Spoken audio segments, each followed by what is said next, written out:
So I am here with Zach Callison and Ian Jones-Quartey. I literally thought your name was Quarterly until I was Googling it. You must have it happen all the time. It's Quartey, actually. But Quartey, See, I'm already messing it up. Don't worry about it. He does it. But of course, the voice of Steven himself, and also, I feel like you're sort of the co-parent of the whole Steven Universe phenomenon. How do you feel about that, Ian?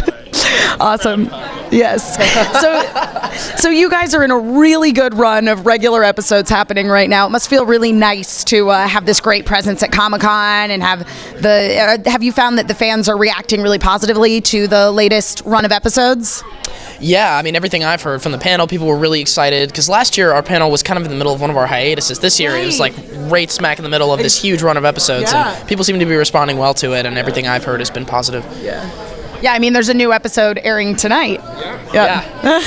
Now, Rebecca was telling me that the episode that's airing tonight is one of her favorites. Do you feel the same, Ian? Oh, yeah. Oh, man. The episode that's airing tonight, Beach City Drift, it's like our love letter to very specific, like, race car films and also Initial D and anime that we love watching. And, you know, it's just like, it's got it all. It's got street racing, drifting, rivalries. And it's also something that, the animation studio is really excited about because they got to animate all these cool cars and stuff. So it's one of my favorites as well. So I can't wait for that to air.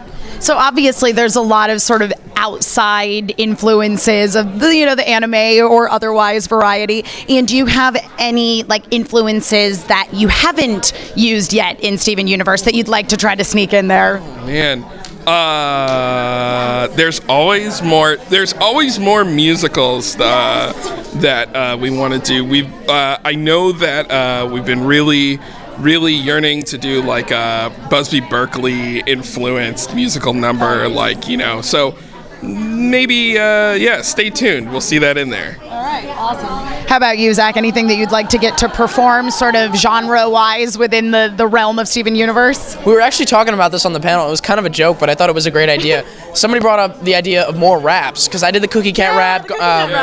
Estelle Garnett rapped a little bit for Stronger Than You, but we challenged Dee Dee and Michaela to do some raps, because they've never done it. But I would totally be open to doing more, because I recently got into rap and hip-hop as a fanatic lately, and I never really liked it before until recently. But I feel like then versus now, when I did the Cookie Cat rap, I appreciate it a lot more as a medium. Well, and going along the sort of then versus now lines, obviously we've seen a lot of growth from Steven as a character throughout the series, and that's one of the things that I think is really interesting about this show, is that it is very episodic yet also very serial. So we've seen a real growth from Steven. How do you feel? Do you feel that you yourself have kind of grown and changed with Steven?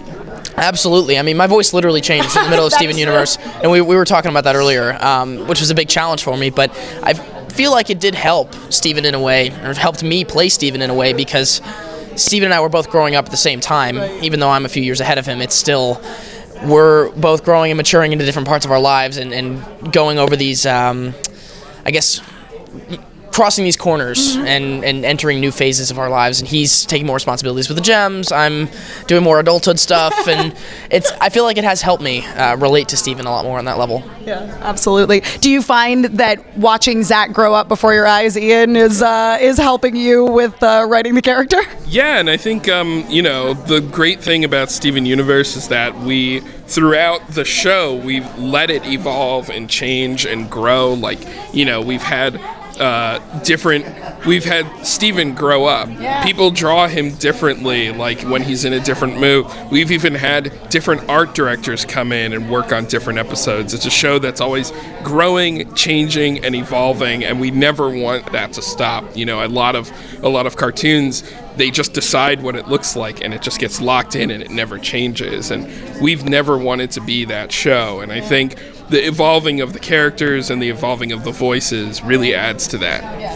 It's definitely part of, I think, what makes this such an accessible show to such a wide range of people. Do you find that you get a sort of big variety of fans, from different areas of the world, different ethnicities, et cetera, et cetera? Absolutely, and I think one of the greatest things about the show is you get a room full of Steven Universe fans together, and you say, what's your favorite episode? And everyone has a different episode, which is I think a good sign. Yeah. Absolutely. Well, thank you so much, you guys. I hope you enjoy the rest of your Comic-Con, and I'm looking forward to seeing this racing episode tonight. Be there. Just a few hours from now. I know.